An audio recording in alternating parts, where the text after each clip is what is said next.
Governor Gavin Newsom is appealing straight to Donald Trump to stop the Republican plan to rig Texas's congressional map.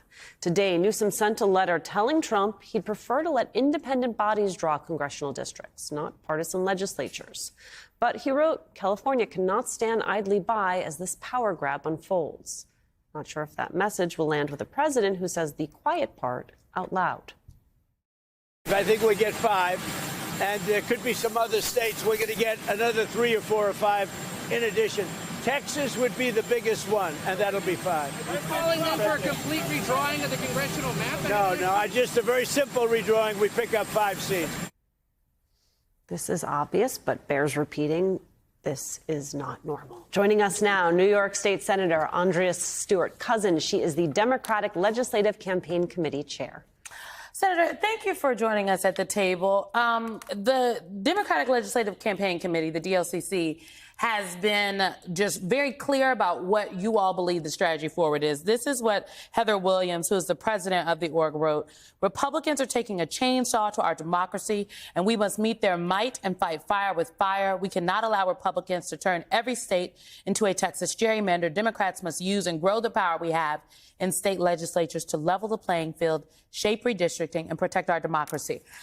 I understand that right now Democratic governors are saying, if Texas redistricts, we're going to redistrict, even though or gerrymander, even though it's not that easy.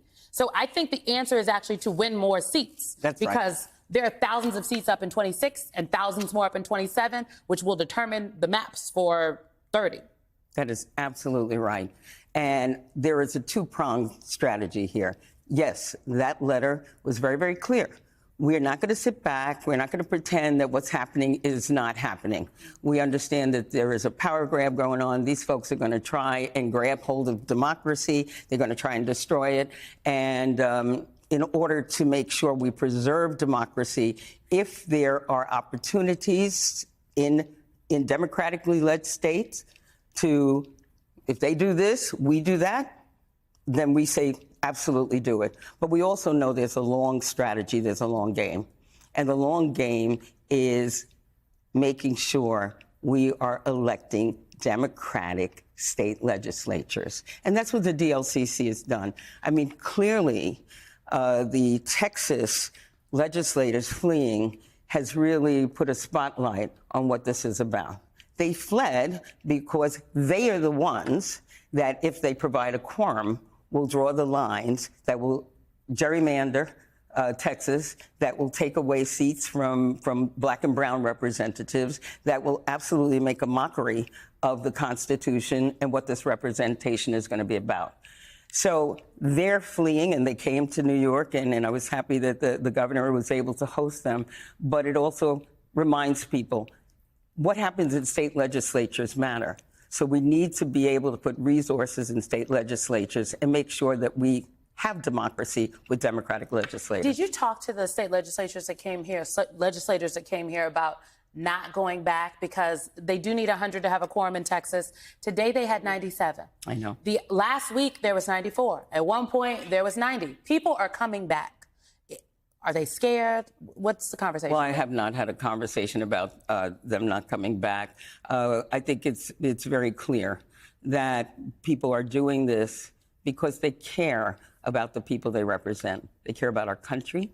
They care about the fact that democracy is really on the line. But they're also trying to juggle their personal lives.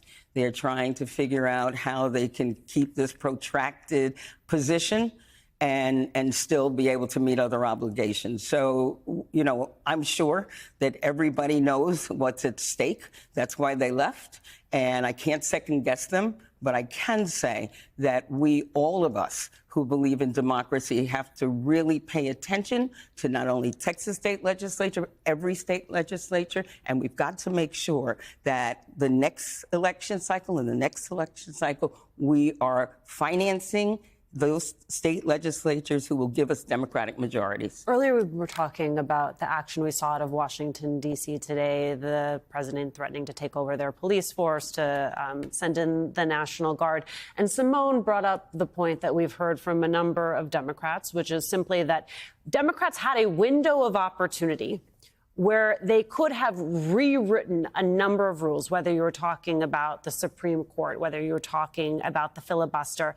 And it just seemed they missed the moment. They didn't read the room and properly take into consideration the threat of a second Trump presidency or the threat that anyone with authoritarian tendencies would once again rise to power. Do you think Dems missed an opportunity with redistricting? Well, I think that Democrats, and we always do the same thing, we actually believe in democracy. We believe that it's going to be sustained. We actually believe in governing. We believe in when we. I know. I'm sorry. What a statement! I didn't want to make you laugh, but we do. We like to govern. When Democrats are in charge, we protect people's rights. We actually build on the economy. We try and make sure people have health care. We take care of the environment. We protect communities. That's what we do. And we always seem to be under the impression that if we just do what people send us there to do, everyone else is going to do that too. Mm-hmm. I think we clearly understand now that we have to, stop sitting back, just governing. We've got to do everything. We've got to preserve our democracy. We've got to take advantage of opportunities as they present themselves. We have to govern. People still want, us to put money back in their pocket, which we do in New York State. They still want to have rights, but they do want to have a democracy where people do have justice and do have equality and have sanity for leadership. So we've got to do it. So, if opportunities were missed, we're not missing anymore. And that's why I appreciate being here tonight to reaffirm that there are things that we can do all over this nation. We've done a lot, even in special elections over the past year. So Democrats have won 22 special elections. We are doing fine. People are understanding why Democrats should lead. So I'm just saying, put the resources in the places where not only are we going to draw maps that make sense, that respect the electorate, but we're also going to preserve democracy. You said the Democrats won 22 special elections. I think the president knows that the Democrats have won 22 special elections. Absolutely.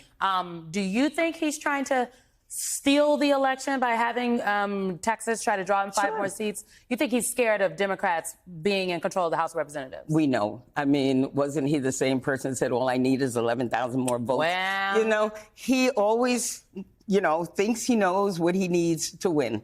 And obviously these policies that are really eating away at the fabric of our communities and the fabric of our nation and our consciousness, he knows these are not winning strategies.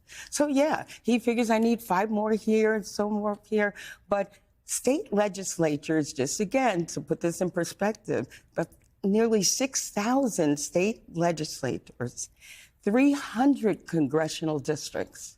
We need to focus on making sure, A, that we can change what we can change now to preserve our democracy, and B, make sure that democracy is in the hands of responsible adults who actually want to govern. Real quick, before I let you go, I need to get your take on what the California governor did today. The fact that he's just, it feels sometimes like all these, elected officials are like pen pals where they're always writing very strongly worded letters. I doubt that Gavin Newsom actually thinks that Donald Trump is going to be like, you know what, Gavin, great idea. Let's have an independent. I don't know why I didn't think of it myself, but I interpret it as sort of civic education, as saying there is an alternate way to do this that is different than what we have done, but could still be fair. I think you're right. And, so many of us who do this all the time, just make assumptions about what people know and what people understand. And frankly, people are busy living their lives, and a lot of times they're not thinking about this. So when you have an opportunity to really make it clear for folks so that they can take a moment and understand what's happening, what's at stake, what you propose, what can be done, I think it helps. I remember before he was president, Donald Trump said, I like the poorly educated. Well, we think that educated people make better decisions. So we need to educate people and get people to focus on every ballot, certainly this ballot line, and every election, because your power is in your hands. And I do want to say that we have a website, demsonredistricting.com. If people want to help us with this fight to take back state legislatures. We did it in New York. People think that New York had been blue forever. Democrats have just had the majority since 2019 in the Senate. And we are looking for parity. We want it for about 100 years, but it's because people took their power back.